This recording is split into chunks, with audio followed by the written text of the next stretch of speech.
In 1991, Ukraine declared itself independent as the Soviet Union collapsed around it. For years after, the new Russian Federation struggled to find its footing, and for a small time, there were hopes that the Cold War could be left in the past, and Russia would find its way to embracing better relationships with the West.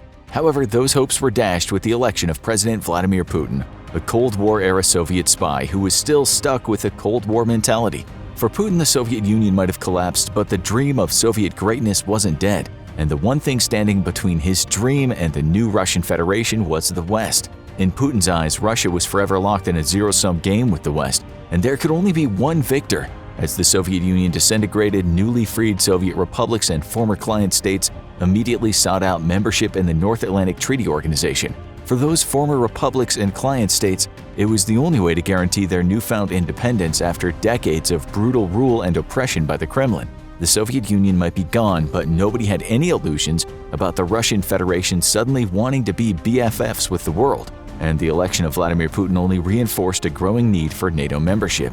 In 1990, NATO had promised that the alliance would not expand an inch to the east, yet this was before the collapse of the Soviet Union, and clearly meant that the alliance wouldn't seek to expand into East Germany while the nation was divided. There had never been any discussions about NATO not expanding eastward toward Russia's borders after the collapse, as confirmed by Soviet President Mikhail Gorbachev. That doesn't mean that Russia didn't warn NATO about expanding, it's just that there was no formal agreement against expansion. For Russia, NATO expanding eastward triggered fears of past historical invasions of Russia by foreign powers. The nation has suffered greatly from foreign invaders, and thus after World War II, Stalin worked hard to ensure that Eastern Europe remained under his influence. Europe was thus divided along Germany, with the Soviet Union controlling everything in Europe east of Germany and using it as a security buffer between itself and the West. The buffer served two purposes. First, it was a physical barrier to invasion. After both German invasions and the invasion of the French during the Napoleonic War, Russia suffered great loss of life and damage to its economy. Eastern Europe was now a shield that protected the motherland, with any would-be invader having to pass through the entire Soviet bloc to reach Russian lands. Even better, millions of Eastern Europeans would themselves be thrown into war to protect the Soviet Union, placing the nation in the strongest position it's enjoyed since the heights of the Russian Empire. But this barrier was also an ideological one, meant to keep Western capitalist influence away from the Soviet homeland. The power of the Communist Party depended on keeping Stalinist ideology alive inside the Soviet Union. Liberal Western values and democracies threatened this. This has never been more true than it was post-2000s, after Vladimir Putin's rise to power. Liberal Western values are now seen as an infection in Russia because they threaten President Putin's absolute power on the Russian government. For Putin, Russia today is under assault by Western culture, and he spent great efforts in waging a propaganda war both within and outside its borders. The last thing Putin or his elites want is a free, democratic Russia, and the only way they can prevent the ever-brewing political unrest amongst the population is by creating boogeymen out of the West to unite the Russians against. Starting in the early 2010s, Ukraine now wished to draw itself closer economically and politically with the West, much to Putin's dissatisfaction. At first, there was a wish to be more economically tied to the West to ensure Ukraine's prosperity, but as Russia exerted more pressure on Ukraine, a growing movement to formally join NATO grew inside Ukraine. Putin attempted to suppress this desire through intimidation and by using propaganda inside of Ukraine, even by infiltrating its government. In 2014, the situation came to a crisis point when President Viktor Yanukovych, a Putin stooge, refused to sign a free trade agreement with the European Union, which would have drawn Ukraine deeper into the West's fold both economically and politically. Instead, President Yanukovych ignored the Ukrainian parliament's overwhelming desire to sign this agreement and chose to draw closer to Russia and the Eurasian Economic Union, headed by the Russian Federation and made up of former Soviet states. The result was immediate, as protesters took to the streets and a full-blown civil insurrection threw Kyiv into chaos. The Ukrainian people had freed themselves from Russian rule and had no wish to go back to being a mere client state, and brutal clashes took place between protesters and police.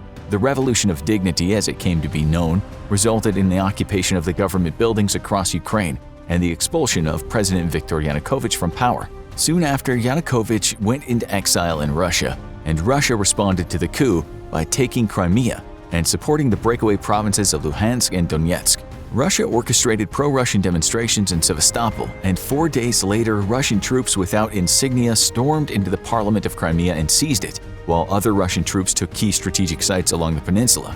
With the peninsula secure, the Russian Federation installed the pro-Russian Sergei Aksyonov into power.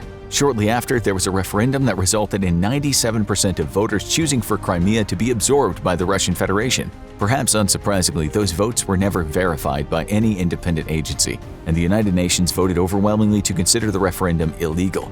Thus, to this day, internationally, Crimea is still considered as belonging to Ukraine. But with Vladimir Putin threatening to use nuclear weapons, nobody sought to use military force to liberate the occupied peninsula. At the same time that Russian forces were seizing Crimea, Russia's infamous Little Green Men, so-called for their green insignia-less uniforms, moved into the separatist regions of Luhansk and Donetsk, working alongside separatists and even engaging in fighting themselves. Russia denied allegations that its military was in the separatist regions, but the ruse was all but given up over time, as even Russian armor joined the fighting against Ukrainian forces. The Donbass War, as it came to be known, would rage until 2022, culminating in Russia's full-scale invasion of Ukraine. The real question is, though, what does President Vladimir Putin really want to do with Ukraine when the war is all over? The answer depends on how the war ends. The least likely way that this war ends is with a full occupation of Ukraine by Russian forces. Initially, Putin claimed that he had no intention of occupying any part of Ukrainian territory, and that his advance on Kyiv was merely meant to remove what he called pro-Western Nazi government from power. In the early stages of war, this might have been true. Putin may truly have not wished to physically occupy Ukraine, and instead settled for installing a puppet government. This would turn Ukraine into a client state, much like Belarus, without the hassle of having to pacify an inevitable insurrection by physically occupying it. It would also achieve its grand aim of weakening NATO by denying it yet another member, especially one situated right on Russia's soft southern belly. However, as the Russian advance into Kyiv faltered and then failed entirely, Putin's strategy seemed to radically change as well. Accepting that he would be unable to take Kyiv and topple the government, Russian forces instead focused on breaking out of the separatist regions and seizing the all-important Ukrainian southern coast along the Sea of Azov. With this coastline firmly under Russia's control, Vladimir Putin now has a land corridor from Russia straight to Crimea, and Crimea's water supply can no longer be threatened by Ukrainian dams, as had happened after the annexation, when Ukraine blocked Crimea's drinking water in retaliation to the invasion. This land corridor, however, also gives Russia complete control over the Sea of Azov, essentially turning it into a Russian lake. Putin's forces now try to push north and west out of the land corridor and seem to want to take as large a chunk of Ukraine as possible.